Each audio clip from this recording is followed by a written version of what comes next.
Alleged Libyan rape victim Eman al-Obeidy, she says she is grateful for international support that she has received since her plea to reporters for help, following what she has described as gang rape by Libyan forces.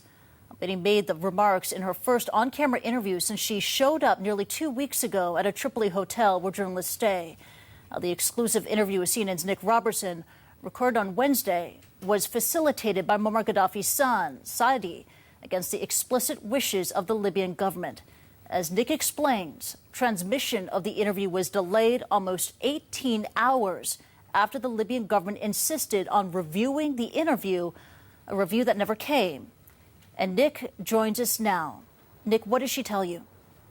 Well, Christy, she seems to be recovering physically from the effects of being gang raped here in Tripoli 2 weeks ago. She showed me the marks on her arms. They are recovering. She is a very strong lady. During the interview, she expressed support for the people in the east of the country and in Misrata as well, rebel-controlled areas. And that was something that Saadi Gaddafi objected to, and the agreement of both Imam al-Obeidy and Saadi Gaddafi, that was removed. Those 10 seconds were removed from our interview. But this was, again, something that the government has been promising for well over a week now, that we would get access to Imam al-Obeidy. They haven't delivered. They've obfuscated. They tried to indeed prevent this happening. And this interview only took place because Saadi Gaddafi helped facilitate it. When we sat down with Imam al-Obeidy, this is what she had to say. When you came to the hotel, you wanted to explain to the journalists everything that had happened to you. Can you explain and show to me what happened to you? I was kidnapped by 2 cars belonging to the armed forces and the Gaddafi brigades. They drove their normal patrol police cars. They dropped me off the patrol car because I am from the eastern province, and they asked me to ride in their car. Then they took me. They were drunk in the car, and they took me to the residence of one of them, where I was tortured, raped, beaten, and I was tied. When I was showing the journalists my hand bruises as a result of being tied, my hands and legs were tied up backwards for 2 days. How are the marks? Do you still have the marks on your wrist? I still have some of the bruises, but I have pictures of the marks that I took with my phone. I have pictures of all the scars. I will provide them to you after I download them. There are some light bruises on my arms here. You're still quite bruised here. There are a lot of bruises on my body as a result of the torture. People have blamed me for showing my body. They said, how can she expose her body to people like that? Because I was depressed, and there's no way to show people how I was tortured, and the way I was tortured in. I was brutally tortured, to the point of them entering weapons inside of me. After 2 days, they would also pour alcohol in my eyes. When the Libyan government spokesperson came on and said that I was drunk and mentally challenged, he had not reviewed the case or seen the investigation. He just spoke without any knowledge. They just know how to lie. That was 2 weeks ago, almost. How are you now? I'm tired. Every time I leave, 2 times, I call it kidnapping because they have no right to detain me. Once I tried to go to Ras Jidr, and they prohibited me from traveling, and the person who stopped me was not from the passport control officers. He was also with the Gaddafi brigades, and he took my passport, and I was beaten at the border and prohibited from traveling. Then they took me back in a police car.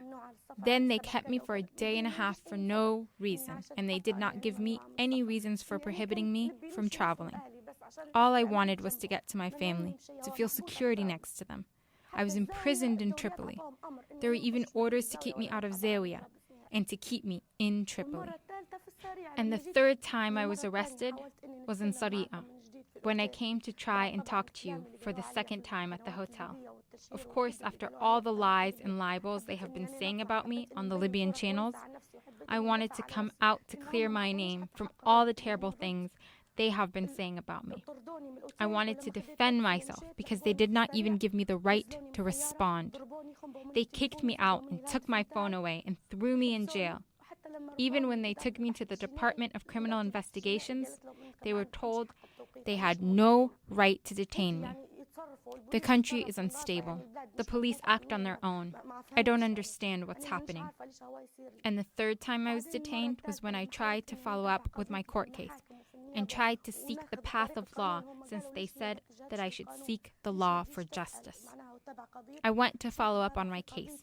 Then an employee at the public prosecution, just an ordinary employee, not with the army, took a gun and threatened to kill me in the middle of the prosecution department. I don't know what the solution is or what to do. Eman al-Obeidy does not know. Your situation has touched the hearts of thousands of people around the world. Why do you think that is?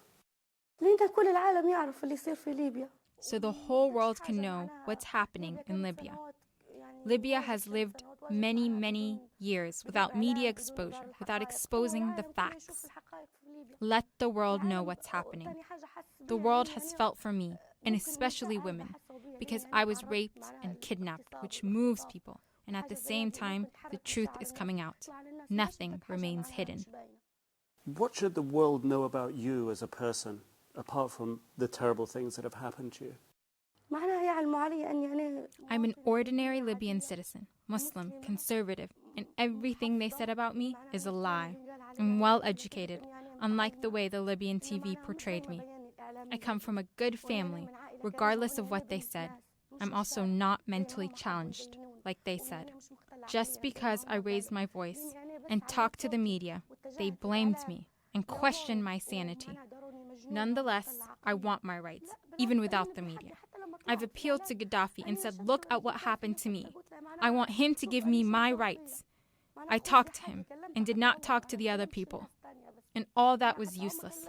The people who have attacked me, raped me, kidnapped me, tortured me, and locked me up are still wandering the streets and are not arrested. Instead of giving me a solution, they prohibit me from traveling and instill fear in me. Not all people believe what they are saying about me.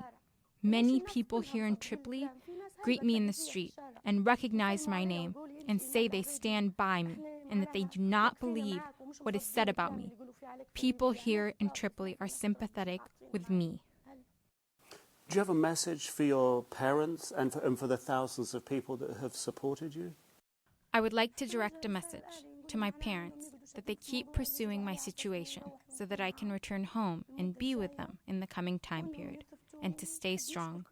I would like to thank everyone in the world who stood with me and monitored my case and felt sympathetic to my plight. I would also like to thank CNN, which has monitored my case day by day and checked in to make sure I'm okay every day. Thank you. What do you want to happen next? What do you want to do now? I hope that the way they refer to our country is a country of law, that the law can get me my right from those who raped me and did all this to me. And I hope to get my right from the Libyan state TV for libel, if there was such a thing as law. And if there is no law, I call upon all judges, district attorneys, prosecutors to stay home and tell them that the Libyan TV is the one who investigates and questions and judges people. So there is no need for you guys. You had a chance to talk to Mr. Sadi Gaddafi. What did you talk about? What were your thoughts?